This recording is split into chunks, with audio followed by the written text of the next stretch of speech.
Microsoft releases Windows 11 Insider Preview. You can now test Windows 11 through the first Insider Preview if you enroll in Microsoft's Insiders program. The preview build 22000.51 brings most of Windows 11, but doesn't feature the new Microsoft Teams integration nor Android apps through the store. Those will come at a later time.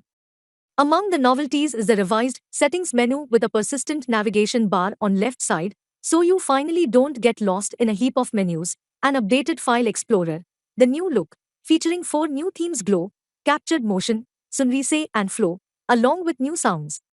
The redesigned notification center and quick settings can be quickly accessed through Win plus N and Win plus A, respectively.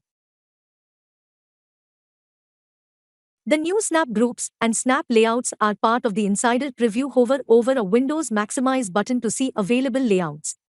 Snap Groups lets you snap together groups of windows and later quickly jump to them. Microsoft also gives insiders a first look at Microsoft Office, designed for Windows 11 with clipped window corners. There is also a new 64-bit Office for ARM users to test. While it's easy enough for anyone to become a Windows insider, it's advisory to not install the beta software on your main computer, as there are known issues and unknown bugs aplenty. Windows 11 has a vague and hard-to-follow list of supported hardware, but Microsoft has waived some of it for insiders who have enrolled prior to June 24.